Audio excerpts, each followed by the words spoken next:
அனைவருக்கும் வணக்கம். இன்னைக்கு மார்ச் 13, 2025 வியாழக்கிழமை.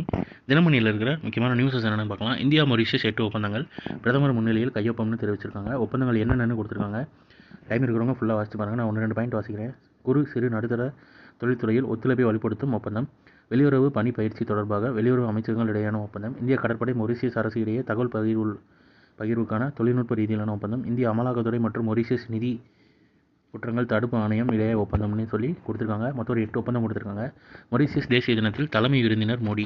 மொரீஷியஸ் நாட்டின் தேசிய தின கொண்டாட்டத்தில் தலைமை விருந்தினராக பிரதமர் நரேந்திர மோடி கலந்து கொண்டார். மொரீஷியஸின் 57வது தேசிய தினம் புதன்கிழமை கொண்டாடப்பட்டது. 57வது தேசிய தினத்தில் கலந்துருக்காரு, ஞாபகம் வச்சுக்கோங்க.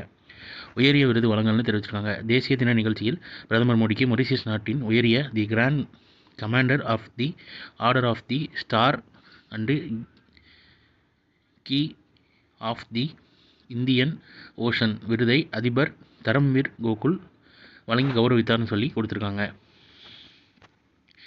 தெற்குலகுக்கான மகாசாகர் தொலைநோக்கு பார்வை.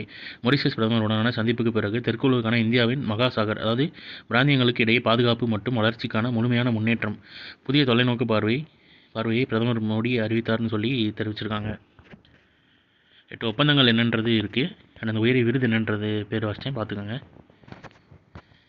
அடுத்தது பருவநிலை மாற்றத்தால் 50% பேருக்கு சிறுநீரக செயலிழப்பு, சிறுநீரக தானம், உறவு சிக்கலில் பெண்கள் அப்படின்னு சொல்லி கொடுத்துருக்காங்க. அதாவது உலக சிறுநீரக நல தினம் மார்ச் 13.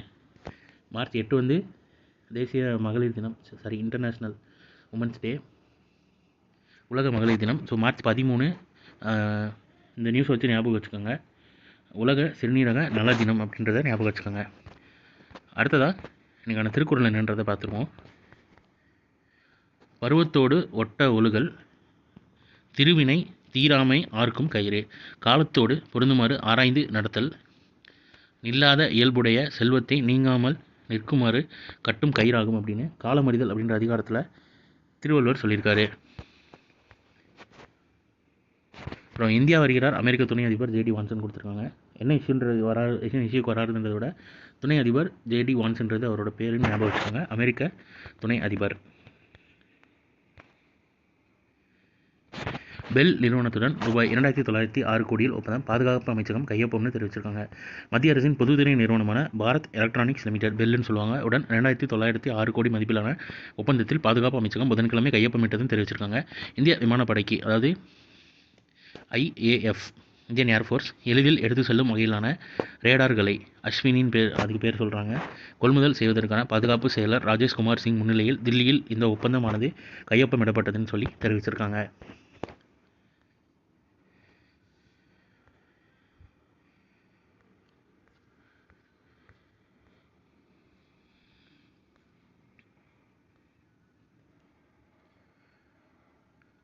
அடுத்ததாக உலக பல்கலைக்கழகங்கள் பாடவாரி தரவரிசை. சென்னை IIT 31வது இடம் தெரிவிச்சிருக்காங்க. குவாக்கரேலி சிமெண்ட்ஸ் பகுப்பாய்வு நிறுவனத்தின் உலக பல்கலைக்கழக பாடவாரி தரவரிசையில் சென்னை IIT கல்வி நிறுவனம் 31வது இடம் பிடித்துள்ளது. பிரிட்டனை சேர்ந்த குவாக்கரேலி சிமெண்ட்ஸ், அதாவது QS உயர்கல்வி பகுப்பாய்வு நிறுவனம் உலக அளவில் பாடவாரியாக சிறந்து விளங்கும் பல்கலைக்கழகங்கள் மற்றும் கல்வி நிறுவனங்கள் பட்டியலை புதன்கிழமை வெளியிட்டது.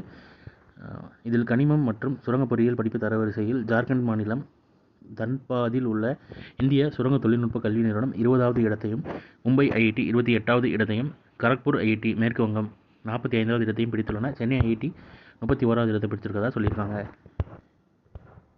9 இந்திய பல்கலைக்கழகங்கள் கல்வி நிறுவனங்கள் சொல்லி கொடுத்துருக்காங்க. இந்திய பாடவாரியான தரவரிசையில் சீனா, அமெரிக்கா போன்ற நாடுகள் பல கல்வி நிறுவனங்கள் புதிதாக இடம்பெற்றுள்ளன. அந்த வகையில் தரவரிசையில் புதிதாக சேர்ந்த கல்வி நிறுவனங்களின் எண்ணிக்கையில் இந்தியா 5வது இடம் பிடித்துள்ளதுன்னு தெரிவிச்சிருக்காங்க.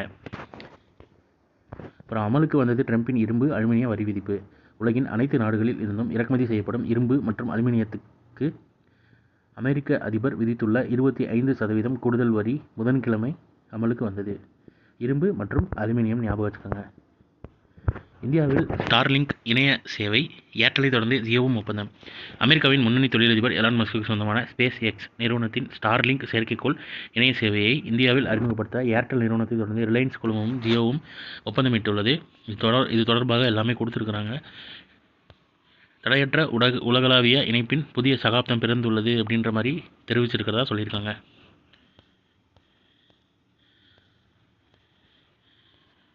ஸோ இன்றைக்கான இம்பார்ட்டன்ட் நியூஸஸ் அவ்வளோதான். இது ஒரு ஷார்ட் அவுட் வெர்ஷனாக 1 மினிட் கரண்ட் அஃபேர் நம்ம சேனலில் இருக்குது. வேணுங்கிறவங்க அதை யூட்டிலைஸ் பண்ணிக்கோங்க. மேலும் இன்னொரு நியூஸ் வீடியோவில் சந்திப்போம். தேங்க்யூ.